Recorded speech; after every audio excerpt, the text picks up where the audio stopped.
Muy buenas noches. Saliéndonos de la rutina de estos días cuando todo parece jugarse entre la coalición de gobierno de centro derecha presidida por el presidente Juan Manuel Santos y la derecha más derecha del expresidente Uribe, hoy queremos plantear el debate sobre la alternancia del poder en Colombia. En los países democráticos del mundo, la alternancia en el poder se da entre izquierda y derecha con todos los matices y coaliciones del caso. Aquí no se da entre izquierda y derecha, sino entre derecha y extrema derecha. Por eso la pregunta para el debate de hoy es ¿qué pasa con la izquierda en Colombia? Para tratar de aportar las claves que contribuyan a resolver este interrogante, nos acompañan hoy Piedad Córdoba, ex senadora del Partido Liberal que representa el ala izquierda del partido y quien siempre está en el ojo del huracán por sus posiciones críticas y disidentes de la línea dominante del partido, y hoy de nuevo en la picota por una intervención pública en Miranda, Cauca.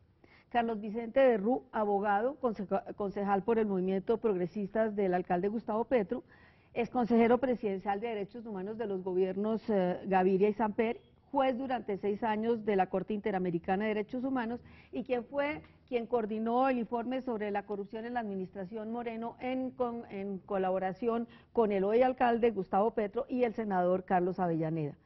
Iván Cepeda, filósofo de formación, representante a la Cámara por el Polo Democrático, dirigente del Movimiento de Víctimas de Crímenes de Estado, e hijo de Manuel Cepeda, el dirigente de la Unión Patriótica, asesinado en 1994 en medio de la Guerra Sucia.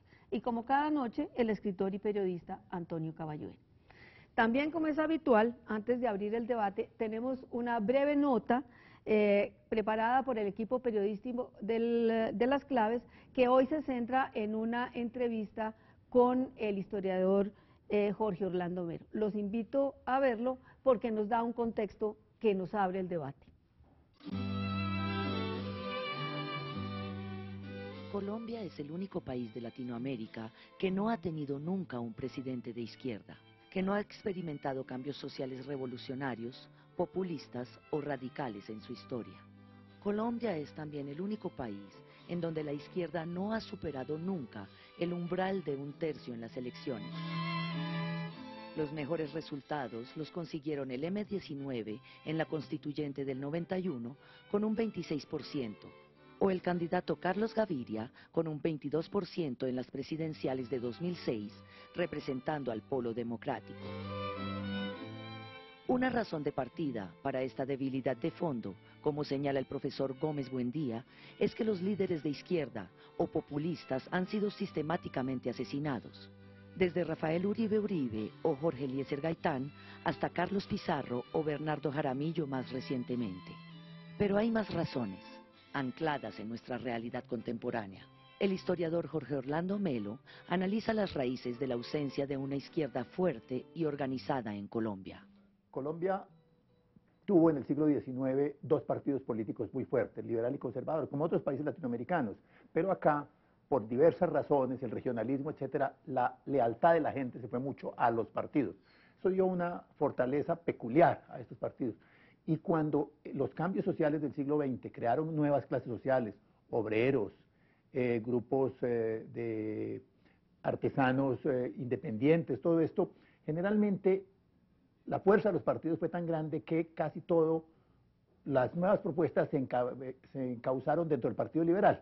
El Partido Liberal se volvió una especie de alianza de centro con sectores de izquierda nuevos. En los años 50, Colombia entró en un conflicto precisamente por ese enfrentamiento tan extremo de los partidos, en un conflicto de violencia, y en cierta manera eso destruyó los partidos, que en otras partes se habían destruido por el ascenso de clases medias, de los radicalismos de terceros partidos. Los destruyó, pero en el momento en que los destruyó, Colombia, que venía de este ejercicio de violencia, entró en el juego también de la perspectiva de la guerrilla. La violencia formó grupos guerrilleros y en los años 60 se formaron los grupos de guerrilleros influidos por las perspectivas marxistas, revolucionarias, chino, cubano, etcétera. Y yo creo que allí fue donde se creó un poco la paradoja de que en el momento en que los partidos se estaban destruyendo, se impidió la consolidación de partidos alternativos por el hecho de que lo que se legitimó fue la idea de que a esos partidos había que destruirlos, de acabar el bipartidismo mediante la revuelta armada. y no mediante la lucha política.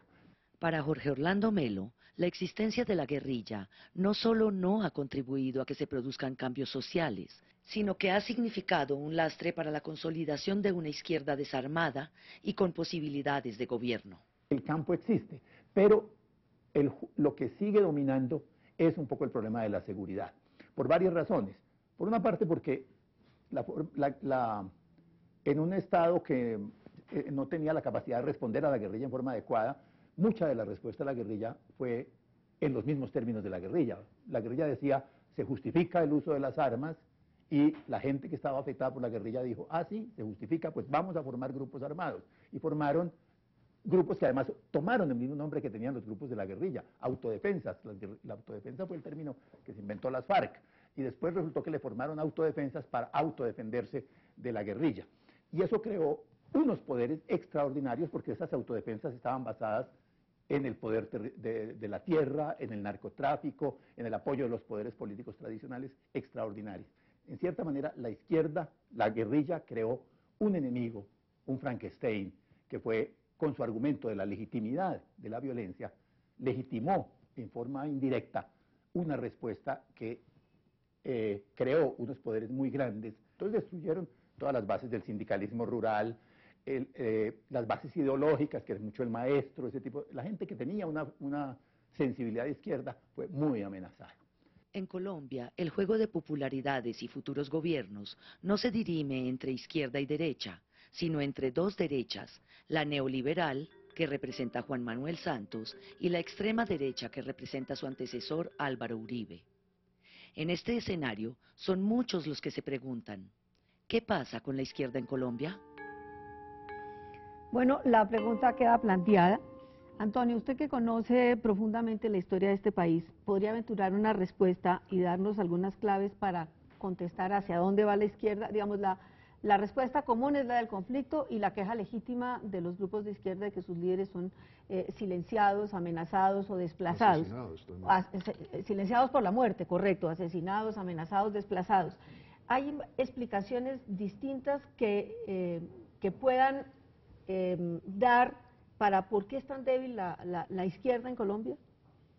Sí, yo creo que una cosa que apunta a Jorge Orlando Melo es cierta, que es la existencia de la lucha armada, eso, pero ante todo yo creo que existe un sectarismo dentro de los distintos grupos de la izquierda, es una izquierda cainita. Aquí los partidos, los distintos grupúsculos, porque todos han sido grupúsculos realmente, de la izquierda son más enemigos entre sí los unos de los otros que de la derecha, que los amenaza y los persigue.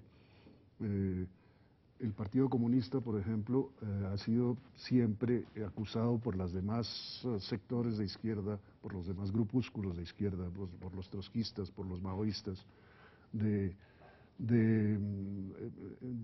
dinamitar desde dentro las tentativas de unión de la izquierda que se han hecho repetidamente, porque aquí la unión de la izquierda es un llamado permanente, y cada vez que se ha logrado algún tipo de unión efectivamente para, en general por razones electorales, para presentaciones electorales, eso no ha durado nunca. Lo acabamos de ver con el Polo Democrático, que ha vuelto a estallar. Es el estallido más reciente dentro de las tentativas de unión de la izquierda en Colombia. Sí, justamente los que estamos aquí pues representan tres grupos completamente en este momento enemigos dentro de la izquierda. Grupo progresistas del alcalde Petro. Tanto como enemigos, perdón. Contradictores, digamos. Salgamos de la terminología de enemigos a la de contradictorios. Sí, bueno, la contradicción fraterna. La izquierda, el ala izquierda del Partido Liberal, prácticamente la única representante es Piedad Córdoba dentro del Partido Liberal. El Partido Liberal es cada día más un aparato de la derecha. Y el Partido Comunista, Iván Cepeda,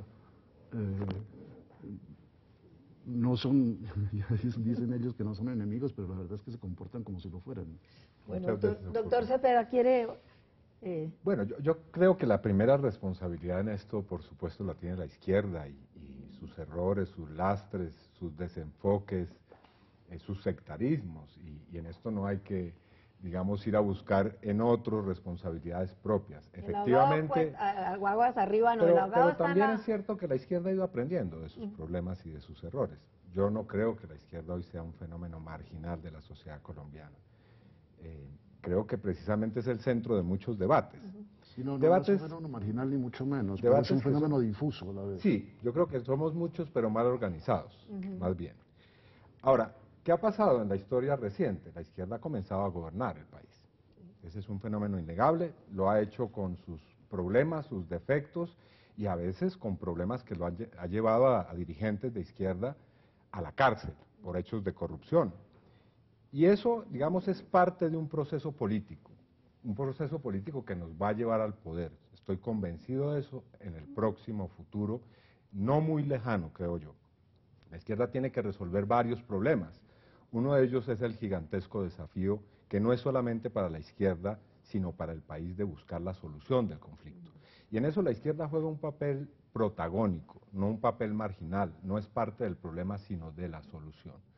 Un otro problema, tiene que aprender a gobernar y tiene que aprender a resolver sus problemas internos mediante una discusión civilizada. Es cierto, muchas veces hay más discusiones personalistas, hay más discusiones que obedecen a asuntos secundarios que a problemas de programa e ideológicos, y en eso hay que hacer un aprendizaje. Pero por último diría esto, a la izquierda no se le perdonan los errores. Digamos, la derecha se vive dividiendo, digamos, ¿cuál partido? El Partido Conservador, el partido de la U, pero tiene el poder y tiene los mecanismos para resarcir a base de clientelismo y de prebenda siempre sus divisiones. Y digamos que el hecho de que el Partido Conservador tenga una división no es un titular de prensa, pero en cambio el Polo Democrático, los progresistas u otras formaciones de izquierda tienen discusiones e inmediatamente la conclusión es se acabó la izquierda, lo que venía bien ya se echó a perder. No, nosotros también estamos en medio de un debate político y en ese debate político tenemos nuestros problemas y yo creo que estamos aprendiendo a debatirlos transparentemente y de cara al país. Doctor Derru.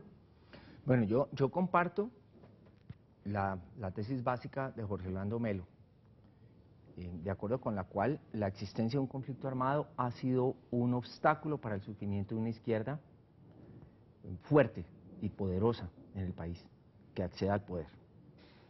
Entonces tenemos ahí un problema complicado.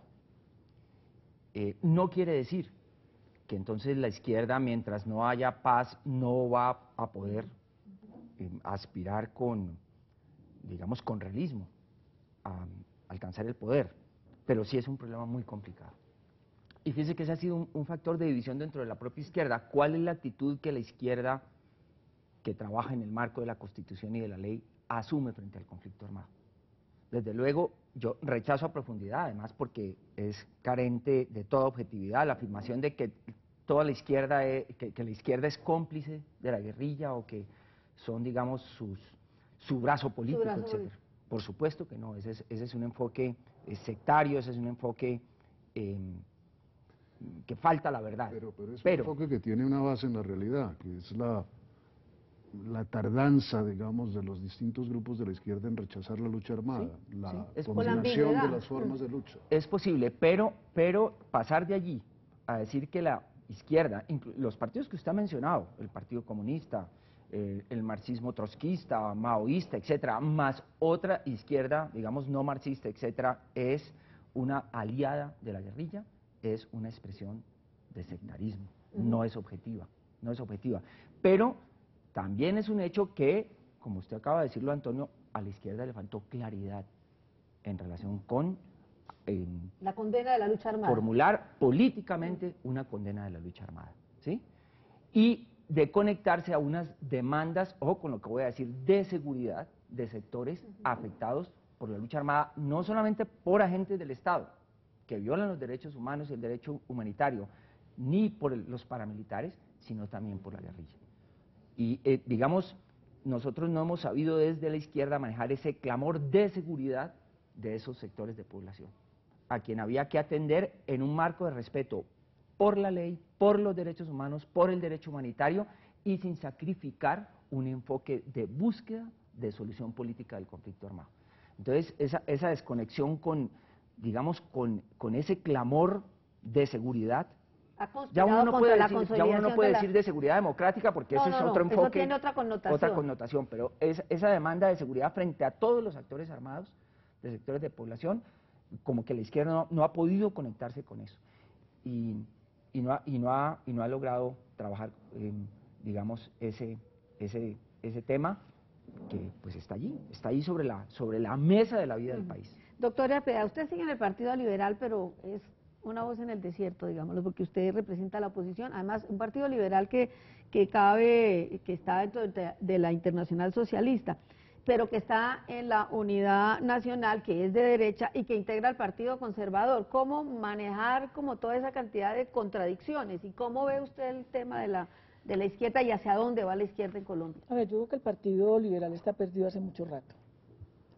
Y más es como el manejo de una franquicia, que es el nombre del Partido Liberal, que le permite en un momento determinado estar en cualquiera de las alianzas, inclusive muchos de los del mismo partido estuvieron en el gobierno de Uribe. Se fueron distanciando con el tiempo, pero participaron y en la discusión de los proyectos y todo eso.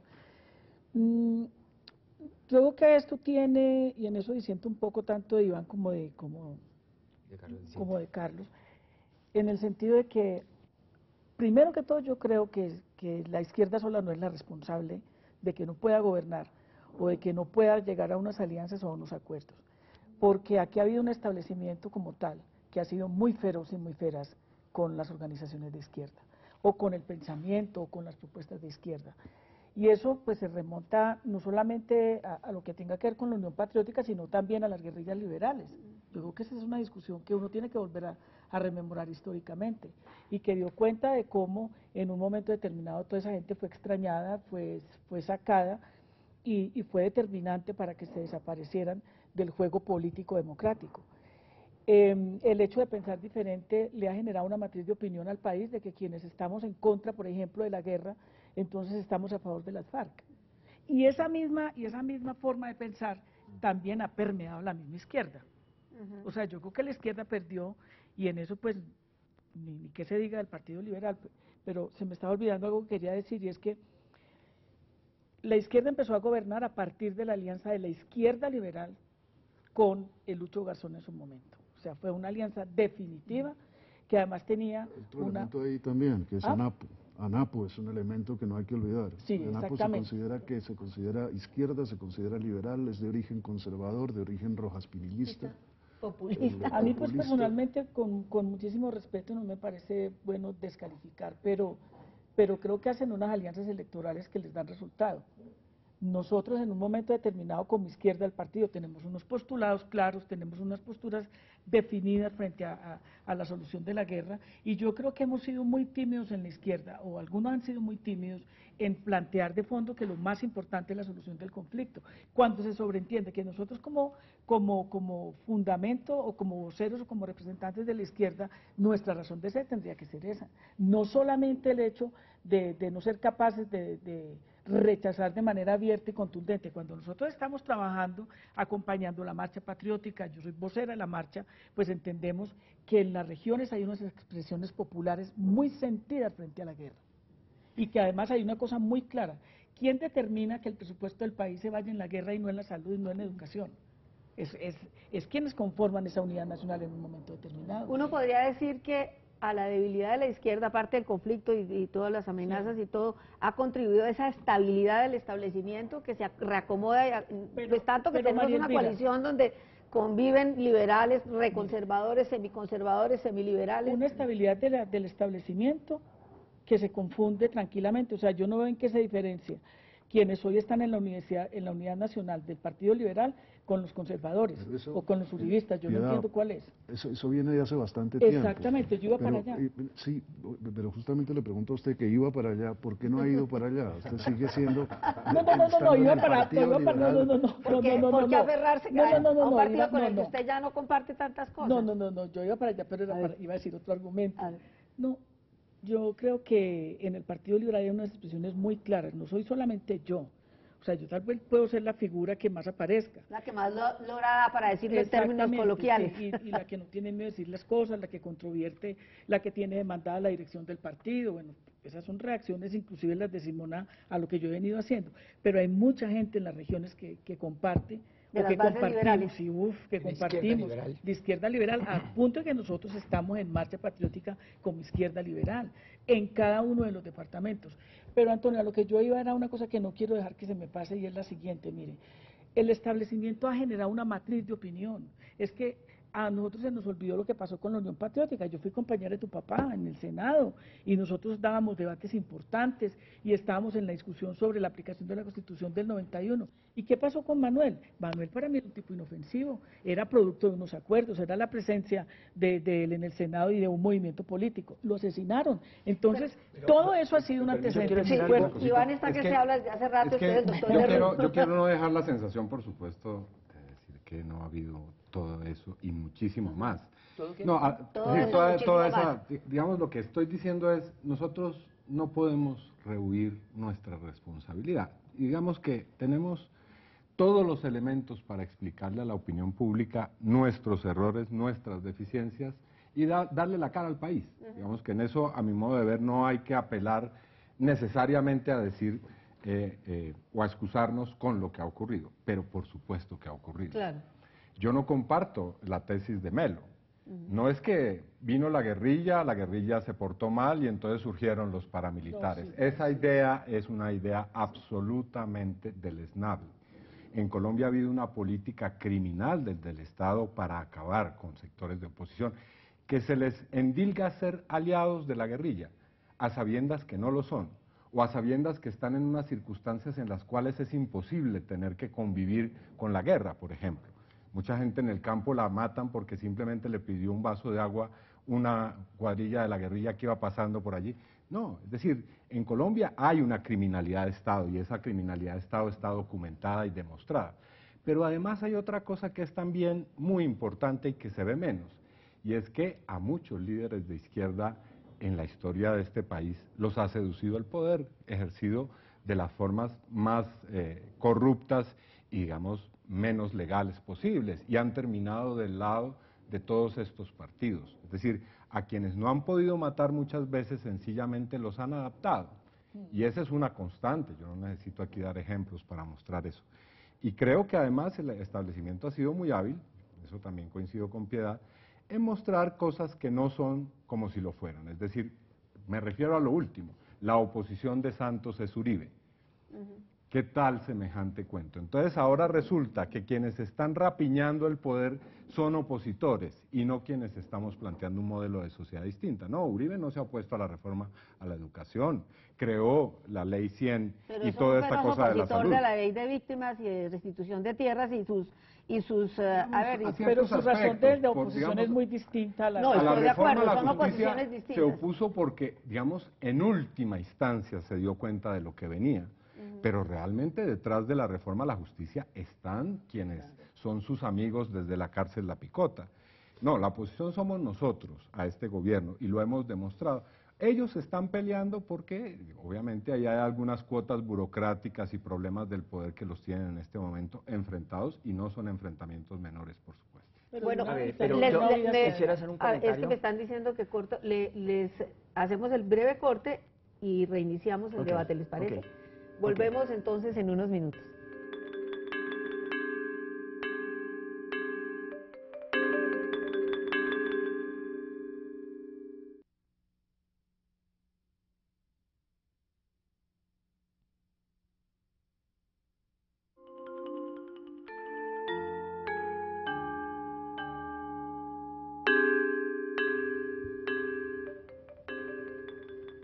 Bueno, reanudamos la discusión. El doctor Derrum quería hacer una acotación a los comentarios que habían hecho el doctor Cepeda y la doctora Piedad.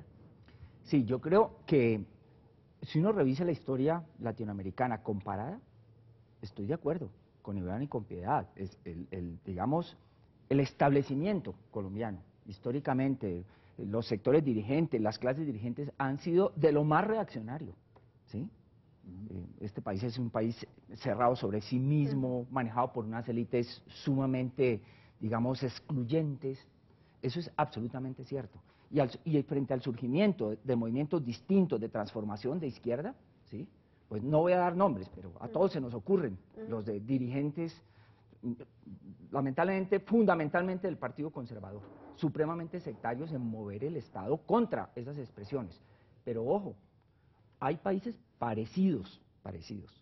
Fíjense, estaría el caso de Ecuador, por poner uno, ¿sí? Estaría el caso de Bolivia, etcétera, donde la izquierda logró remontar y superar eso, poniendo muchos muertos, entre otras cosas. Aquí no se ha logrado, y yo sí creo que la persistencia de la lucha armada que se predica de izquierda ha sido un obstáculo para que nos conectemos con el país.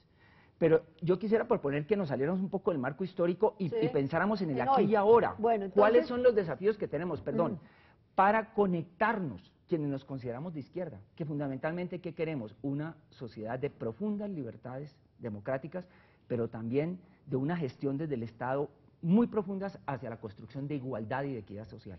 Quienes compartimos eso, ¿cómo nos conectamos con las grandes mayorías para lograr eso? En el aquí y en el ahora. ¿Sí? Más que echarle las culpas a la guerrilla, aunque ese es un debate muy interesante académicamente, pero políticamente, ¿cómo avanzamos? Yo creo que el reto más importante que tenemos aquí en la izquierda es el proceso de la unidad, de lograr la unidad. El Partido Comunista acaba de hacer su congreso también, el Polo, un foro ideológico, y uno lee las conclusiones, por ejemplo, del Partido Comunista, y son conclusiones que nosotros los de la izquierda bajo ninguna circunstancia podríamos oponernos, o sea, y no hay nada que uno diga para qué, cuando entre otras cosas comienzan con un punto que en el caso nuestro, muy importante, la solución política y negociada del conflicto.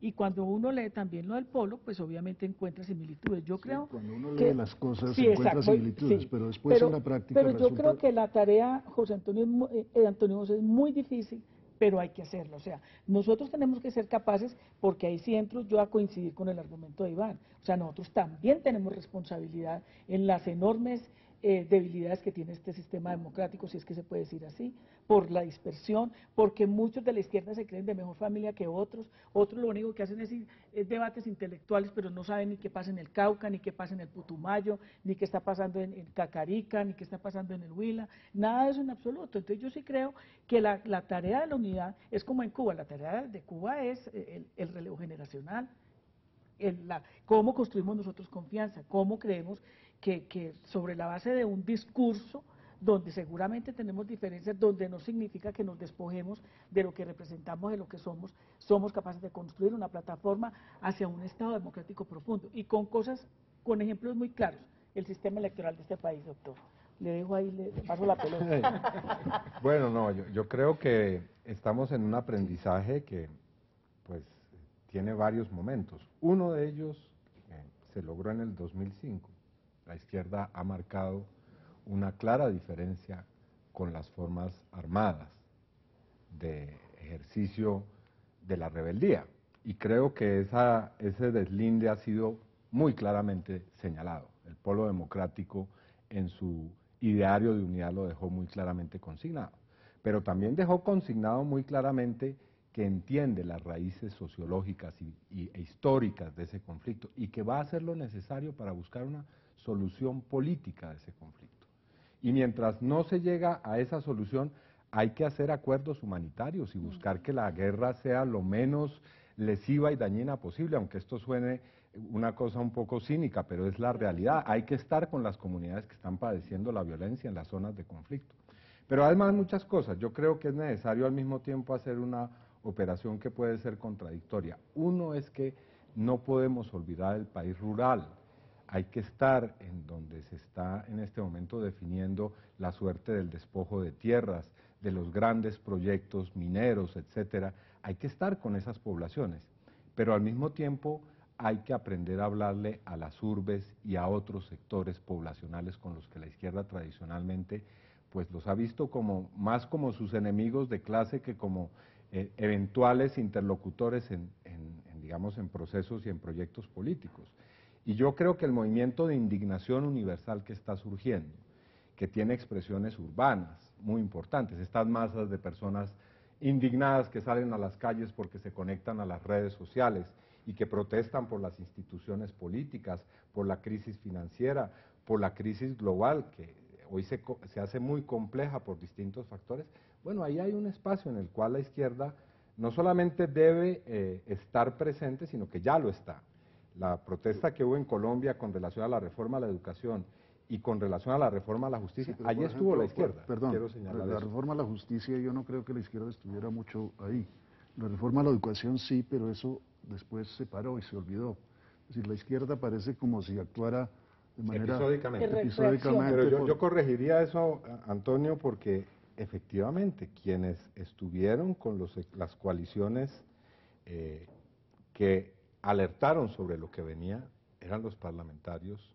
En esto le asigno mucha importancia al doctor Germán Navas Talero desde el comienzo.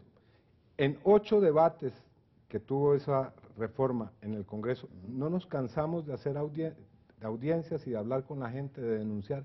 Es posible que nosotros a veces no reclamemos suficientemente lo que hacemos. Y con relación a la reforma educativa ha continuado un proceso ahí de interlocución que el gobierno quiere zanjar a través de decretos. No tienen los medios, eso es cierto, pero ¿por qué es así? ¿Por qué los medios periodísticos de la izquierda nunca han sido capaces de consolidarse? Es decir, porque cada uno de los grupos ha querido tener su propio medio. Es decir, por el faccionalismo. No solamente por eso, sino por los costos. Los costos de tener un medio son altos. ¿Quién nos va a financiar a nosotros? Claro. Si yo mañana voy y digo, yo quiero que me ayuden para poner un programa como Hora 20, pues mejor dicho, el tipo que yo le diga eso se suicida primero. Pero una pregunta sobre el aquí y el ahora. Bogotá.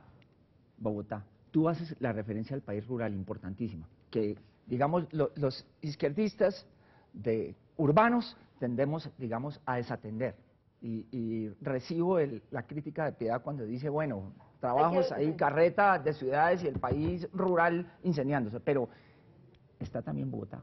¿Qué ocurriría en el aquí y ahora de la izquierda en relación con un gobierno como el de Petro? Pero esa es la ¿Qué hacer en pregunta relación que con debe respondernos Carlos Pero Vicente. yo creo que no hay que plantear las cosas en compartimentos estanques. No. Primero porque la discusión en los sectores rurales tiene que ver con la minería a cielo abierto, que es no solamente con los megaproyectos, también tiene que ver con el tema de la tierra como tal, de la ocupación de la tierra.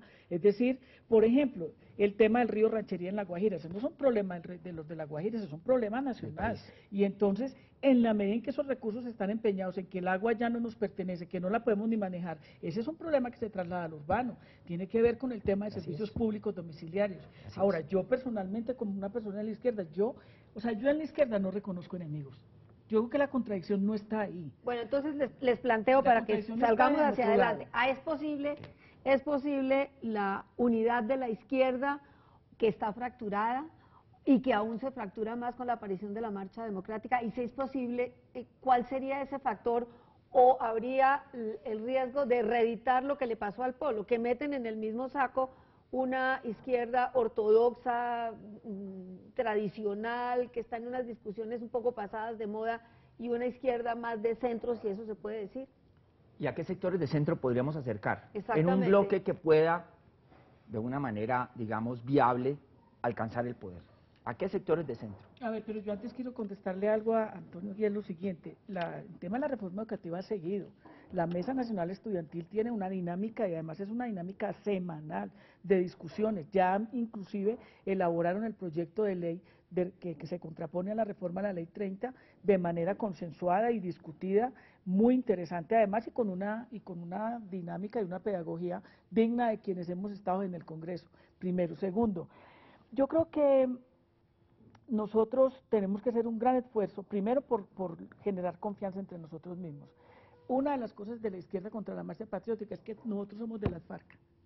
O sea, yo por ejemplo estaba en Villavicencio en estos días, en Antioquia, en el Huila, donde acompañé a los campesinos. Yo no sé si fue que nos oyeron ese discurso y estuvimos negociando. Y nosotros no tenemos nada que ver con las FARC. Nosotros no estamos en ninguna reunión de esas con las FARC. Y la misma izquierda es la que nos señala. O sea, y eso es el plato servido para que todo el establecimiento diga, no, pero si eso lo dicen fulanos y lo dicen sutanos es porque está desde la izquierda. Yo creo que aquí hay un debate fundamental sobre la democracia, un debate sobre las libertades públicas, un debate sobre la libertad de expresión y de opinión. Tiene que ver con el afán de ese establecimiento de que no se exprese, de que no se conozca. Y de que la izquierda en eso, yo sí creo, Iván, y en eso tenemos que ser nosotros supremamente serios y responsables frente a la gente. Nosotros no nos podemos dar el lujo de la división. Bueno, por Nosotros eso no nos volvamos, podemos dar el lujo. a la Pero es pregunta. justamente el lujo Eso, que se dan exactamente. incesantemente. Y además yo lo plantearía, Pero digamos, hay que con miras enfrentarlo. al 2014, a las elecciones del 2014. La izquierda registra, por ejemplo, en la última encuesta de Cifras y Consenso, un 28%, está entre los niveles del 30%.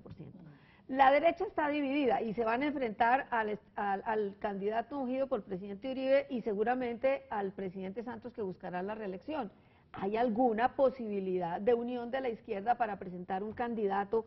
¿Cuál sería ese factor de unión? ¿O la izquierda va a ir también dividida y va a desperdiciar una oportunidad, digamos, que no está tampoco tan servida, porque finalmente el presidente Santos tiene el sartén por el banco, pero hay una posibilidad de construir un proyecto para llegar con ese 28%, para conquistar votos de opinión, para desradicalizar? Eso clamamos muchos sectores de la izquierda y es necesario dialogar. Yo creo que es necesario dialogar sin prejuicios. Muchas veces he notado con preocupación que líderes de izquierda hablan con mayor facilidad con líderes de la extrema derecha y, digamos, tienen un diálogo mucho más civilizado que con los líderes de la propia izquierda. Es decir, ¿Y a qué atribuye usted esa? yo creo que esa es una, digamos, tal vez diría que el trabajo ha sido muy eficientemente hecho. Es decir, han logrado construir entre nosotros, digamos, una tradición de antropofagia, de cainismo, que efectivamente ¿Qué melodía han hecho? yo Digamos, el creo que establecimiento, hay detrás de eso, reconocimiento. hay una parte del trabajo. Por supuesto, vuelvo a mi afirmación Que usted inicial. tiene responsabilidad. Nosotros somos los primeros responsables de lo que hacemos. Y hay muchas taras en eso. Taras de esquemas ideológicos heredados, digamos, de ver en el otro por excelencia un competidor y un enemigo, y no precisamente con quien se debe construir un proyecto. Así que hay que abrir esa discusión y hay que abrirla. Muchas veces se piensa que con quien primero hay que hablar es con el centro y después con la izquierda. No, hay que abrir un diálogo entre nosotros en primer lugar y poner las cartas sobre la mesa. Es muy importante que no haya doble agendas en esto, de muchos lados. Es decir, que todo el mundo muestre qué quiere con sus cartas y con sus posiciones. Y yo creo que ese diálogo lo podemos tejer. Quiero decir sobre esto una cosa en particular. No se puede estigmatizar ningún sector de la izquierda. Hay que abrir esa mesa, que todos estemos y podamos compartir un diálogo. Digamos Por ejemplo, la marcha patriótica es legítima y es una expresión legítima con la cual hay que contar hoy y con la cual hay que dialogar y que hay que cerrar la puerta a que se intente meter en el mismo patrón que fue la Unión Patriótica en términos de querer generar una especie de imagen que va a permitir después un exterminio. Yo creo que eso es una Iván, situación muy grave. ¿cuál debe ser la relación con los grupos armados, justamente? Porque es ahí donde No, es está... que yo no creo que tenga que haber relación. Es que yo creo que lo que hay que hacer es terminar la guerra, o sea, terminar el conflicto. Sí, claro, pero el eso debate no es- tiene que ser ese. Eso no y se hace tiene por que- una decisión... Yo diría Pero que tiene es que ser en primer lugar una una decisión relación de Estado. transparente Tiene que y ser de una cara al decisión del país. Estado, No puede haber, digamos, relaciones por debajo de la mesa. Naturalmente. Primer pero tiene que asunto. haberlas por Segundo encima de la asunto, mesa. nosotros tenemos que, digamos, ser muy claros en esto. Si queremos que la gente que está hoy en la guerrilla venga a hacer política, pues a eso hay que meterle las manos. Es decir, no es posible que surja expresiones políticas que pueden favorecer que la guerrilla termine de ser una expresión armada e inmediatamente se diga, bueno, aquí ya viene. No, yo creo que es necesario Hay que abrir la puerta a eso, propiciar la pero fíjate, el punto es este. Si, mientras haya conflicto, desde la izquierda se debe hacer, por supuesto, un llamado persistente hacia la solución política de ese conflicto, ¿sí? Por supuesto, y Y el buscar rechazo fórmulas, abierto a la lucha aproximaciones, etcétera. Pero la lucha armada, de todas maneras, por lo menos en un lapso, va a persistir, y es un enfrentamiento entre la guerrilla y el Estado, ¿sí? Si nosotros aspiramos a ser Estado, necesitamos proponer una fórmula desde el Estado. Sí, pero en La eso fórmula sí no puede tenemos que decir dejar de deslindarnos muy combatir, claramente. no dejaremos de combatir a la guerrilla. Entonces, nosotros- ¿cómo manejamos ese Sí, tema? bueno, pero el énfasis ¿Cómo es que no manejamos puede ese haber tema? unas zonas de consolidación como política de exactamente. izquierda. Nosotros no vamos a asumir ese esquema de coger a la población como carne de cañón en medio del conflicto Tiene armado. razón. Nosotros Tiene creemos razón. que mientras haya conflicto tiene que haber una política humanitaria consecuente. y que tampoco dilate el conflicto. Nosotros le hemos exigido con piedad a la guerrilla fin del secuestro, O sea, el Estado fin cumple de su tarea de minas, enfrentar a la fin guerrilla, de reclutamiento pero forzado convoca de la menores. humanización del conflicto. Sí, yo creo que esa es una vía, no Digamos, es la ese solución, sería el pero es una primer vía. paso. Pero yo voy más allá. Yo creo que a la gente, a la opinión pública del país y en general, porque a mí me parece que hay que trascender a esos sectores que están muy aporreados con la política neoliberal. Bueno, y cuando digo política neoliberal, el sistema financiero, el sistema crediticio, el tema de la vivienda, el tema de la educación, el tema de la salud, es que eso no es en género, eso es específicamente. Yo creo que hay un sector al que nosotros no le llegamos, eso es claro, y es la clase media de este país. Pero nosotros en la pelea o en la discusión que damos en el Congreso, la mayoría de las veces le Pero peleamos. la pregunta es ¿por qué no les llega? No Es le- decir, yo ¿por voy- qué no, como decía el no le doctor Berro, llegamos, ¿por qué no se no le conectan? llegamos porque hay una razón muy sencilla además. O sea, primero tenemos unos medios persiguiéndonos, ustedes son la excepción, diciendo que somos esto, que somos aquello, y uno muchas veces no tiene nada que ver, inclusive con lo que plantean. Segundo, porque es que yo creo que al país no le ha quedado claro qué es la negociación política, qué es la solución política. O sea, ¿qué es lo que pretendemos hacer con eso? ¿Por qué buscamos que se acabe la guerra no a través de la militarización, sino a través del debate? ¿Cuáles son las reformas que este país necesita? Porque hay una cosa, el establecimiento y la derecha manda este país desde hace 150 años o 200. ¿Por qué entonces somos los más pobres de América Latina? ¿Por qué entonces los más seguimos desiguales. y los más desiguales de América Después de Latina Anquítalos. cuando tenemos los recursos no para ser los más pobres, sino para construir la inclusión y la justicia social? O sea, yo creo que la discusión está sobre eso. Nosotros no logramos Sí, pero eso es trascender un poco pretender que la derecha haga políticas de izquierda.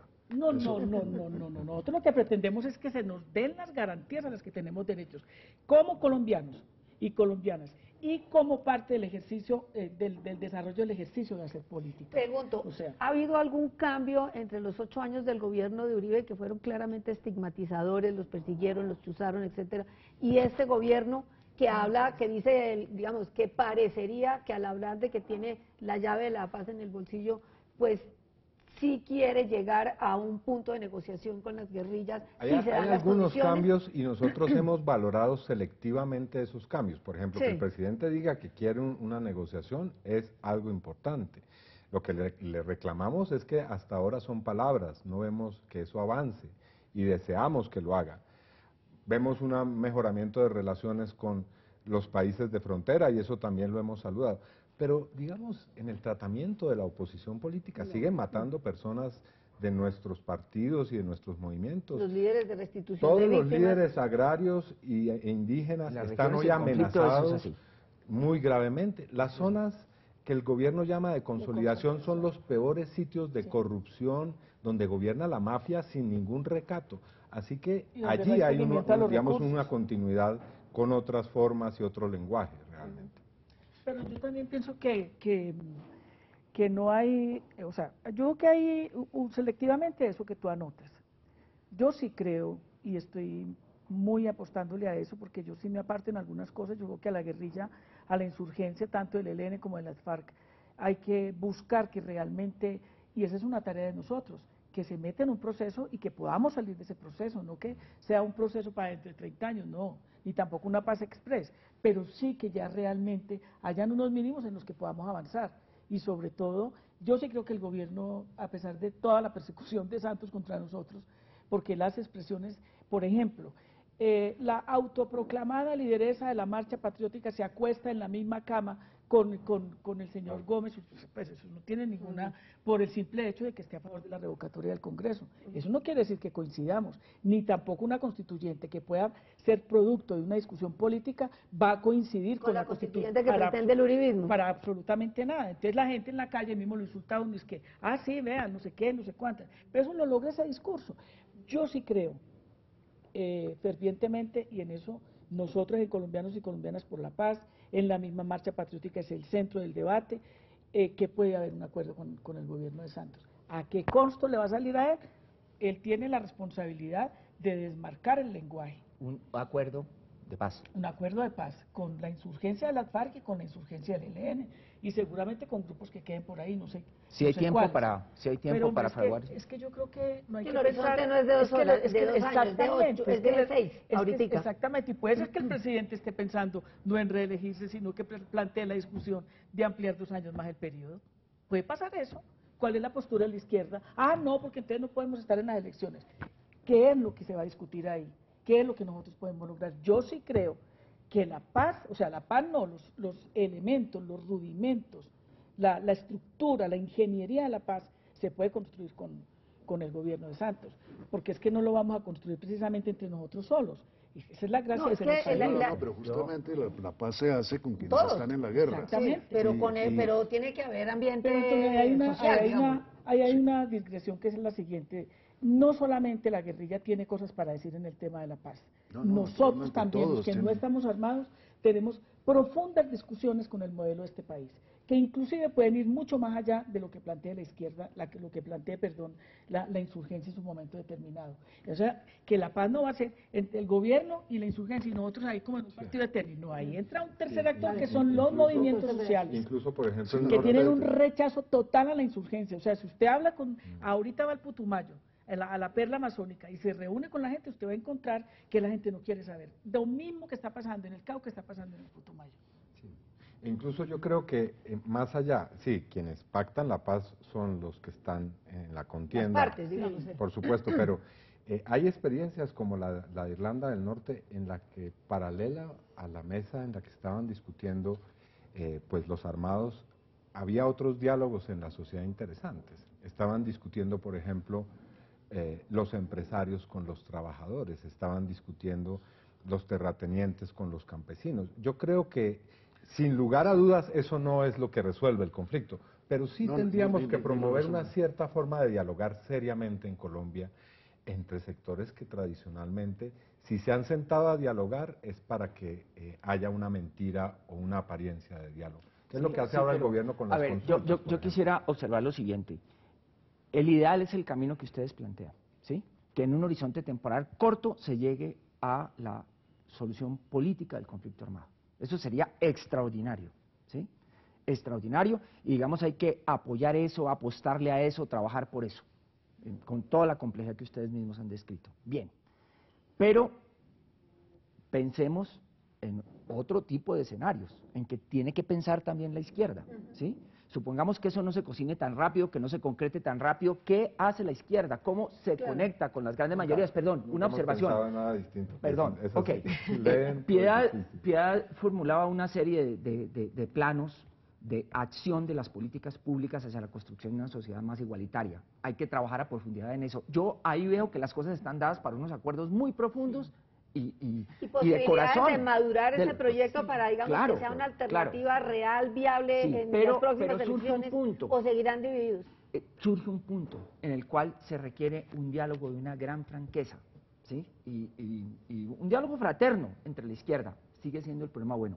Si el conflicto armado se prolonga, ¿Qué hacemos? ¿qué hacemos? Nosotros no somos unos incapaces. Si, porque es si que el nosotros no conflicto somos armado se capaces de prolonga, ¿qué bloquear hacemos? Yo Porque creo que hay nosotros que sí. romper con esa Oye, dicotomía de que sí, primero claro. los cambios y después la paz, o primero la paz y después los cambios, porque hay dos, digamos, dos vertientes de izquierda que así han planteado la cosa. Primero tiene que hacerse la solución del conflicto armado para que puedan transformarse que las no cosas. puede ser O al más de la- contrario, la primero hay que revolución hacer por las contrato, grandes como decía transformaciones estructurales para que se llegue a la paz.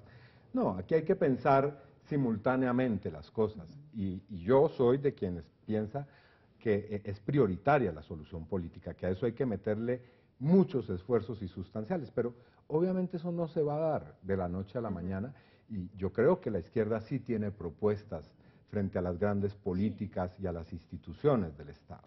Nosotros, por ejemplo, frente a la reforma a la justicia, hemos planteado cosas concretas. Hemos dicho cómo debiera funcionar ciertas instancias del Poder Judicial. Hemos propuesto Tenemos muchas una mesa de propuestas, y concertación. ahí nos ponemos de acuerdo donde rápido. podemos decirle Pero ¿cuál sería cualquier nuestra clase política de cosas. seguridad? Es mi gran pregunta. ¿Cuál sería, si Yo se creo que da el el orden escenario? público no puede ser el comienzo de una política de seguridad. La política de seguridad debe, entonces la de seguridad debe partir de ciudadana, que el ¿dónde queda? Estado le garantiza a los ciudadanos los derechos esenciales a través de una presencia integral, como lo hemos dicho muchas veces, del Estado en muchos territorios. ¿Cómo sería importante, y en esto yo respaldé la propuesta que hizo Mocus en las pasadas elecciones, que en cada municipio de este país hubiera un tribunal de justicia? y una delegación de la Fiscalía General de la Nación. Eso no resuelve todos los problemas, pero por lo menos podría generar una respuesta distinta a que cada contradicción entre los ciudadanos termine siendo resuelta por la vía de las armas y del autoritarismo. U otras formas, es decir, es necesario que el presupuesto general de la Nación se invierta de una manera totalmente distinta. En fin, tendríamos que discutir, yo creo que todo eso está claro en nuestros programas, en nuestras políticas. Yo le planteo una cosa que tiene que ver con lo que no sé si es que ellos no quieren tocar o no se viene al tema. Primero, Antonio, le respondo lo del Partido Liberal. Yo aspiro a ir a un debate dentro del Partido Liberal donde yo pueda ser escuchada, plantear las tesis y obviamente que no con la trastienda que hacen para que a uno lo aplasten, sino con la posibilidad del debate libre y tranquilo, y si no se da, tranquilos, adiós, nos vimos, yo me voy a donde yo me siento bien, en la marcha, en la izquierda, porque es precisamente la necesidad de los cambios y no de los privilegios de los que manejan una franquicia que se llama Partido Liberal. Y segundo, a mí me parece que una de las posibilidades sobre las cuales nosotros podríamos trabajar, porque eso se refleja en elecciones, eso no se refleja simplemente en carreta. ¿Por qué nosotros no pensamos en unas listas conjuntas? Esa es la pregunta. Donde nosotros podamos decir, vamos por el 30, que es la masa crítica del Congreso, donde podemos nosotros decir que podemos lograr las reformas y las transformaciones. Nosotros tenemos que ser capaces de eso. Y hay fórmulas muy fáciles, los que son parlamentarios, pues listo, encabezan o lo que sea. Segundo, pongámonos de acuerdo todos en cómo somos capaces en una consulta, que debe ser en una consulta, para escoger un candidato de la izquierda o candidata de la izquierda. Posibilidades reales de que eso se cristalice, porque es que, por ejemplo, en el caso del Polo se torpedearon a sí mismos por la desmarcación tardía frente a la corrupción de la administración Moreno, porque hubo sectores dentro del Polo que no fueron, como decía el doctor Derrú, ni suficientemente vehementes, ni suficientemente oportunos para rechazar de plano la lucha armada. Solamente hubo un silencio complaciente. Eso se dijo en la conferencia. Con la administración Moreno. Con la administración Moreno, y los principales líderes del partido guardaron silencio en un momento que no debían hacerlo. En eso Iván fue muy claro dentro del Polo. Y es más, se dijo que el principio de presunción de inocencia era una especie de obstáculo para discutir cosas que había que discutir. Políticas. Pero bueno. Es que eran decisiones políticas, no judiciales, las judiciales No, iban por el aparato de muchas justicia, de ellas, correcto. pero bueno, y más allá de ese asunto, hoy todos los líderes y las mujeres líderes de izquierda han manifestado que tienen disposición de entrar en un diálogo. Y yo creo que no hay que cerrar los espacios para eso, hay que llamar a todo el mundo, sentarse y de una manera tranquila y muy transparente poner las cartas sobre la mesa.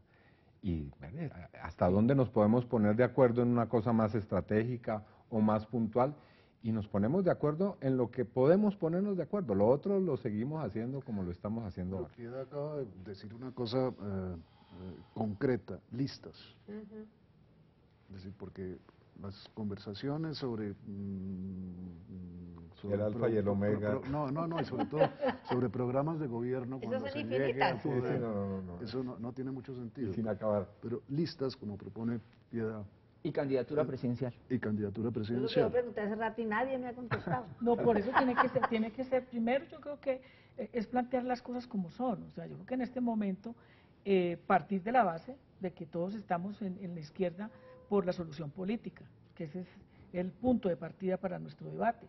Y segundo, yo creo que a partir de ahí hay unos mínimos en los cuales nos ponemos de acuerdo, pero yo creo que si no estamos, mire, si nosotros no vamos juntos en unas listas, bueno, yo no, porque yo tengo 40 años de inhabilidad, pero si la izquierda no va junta en una lista, si la izquierda no va en una lista conjunta, nosotros somos una peluquería mal barrida, eso es bueno, por allí, otro por allí, otro por acá, digamos, no tiene sentido. Tenemos que concluir el debate pero queda abierta la pregunta. ¿Puede la izquierda y tiene voluntad política la izquierda de llegar unida a las elecciones de 2014? Y si hay un cambio. Cerremos el programa con esta pregunta. La doctora Piedad dice que sí, el doctor Derrú. Sí, con unos diálogos muy francos donde todo se ponga sobre la mesa, todas las contradicciones. Sí, sin duda. Y el escéptico por naturaleza. No, yo digo que habrá que esperar a ver, efectivamente, la izquierda solo se pone de acuerdo en el último momento. Vamos a ver en la puerta del horno. Pero aquí ustedes no están considerando un elemento. Piedad, usted me está haciendo que me la regañen. Desgraciadamente se nos termina, podríamos seguir horas y horas en esta discusión. Les agradecemos habernos acompañado. Les digo, el próximo martes no estaremos con ustedes porque es día festivo, pero esperamos contar con su participación y con su audiencia dentro de 15 días a la misma hora, a las 8:30. Sugerencias, posibilidades de mejoras, preguntas, sugerencias de tema a la dirección que aparece en la pantalla. Buenas noches y muchas gracias.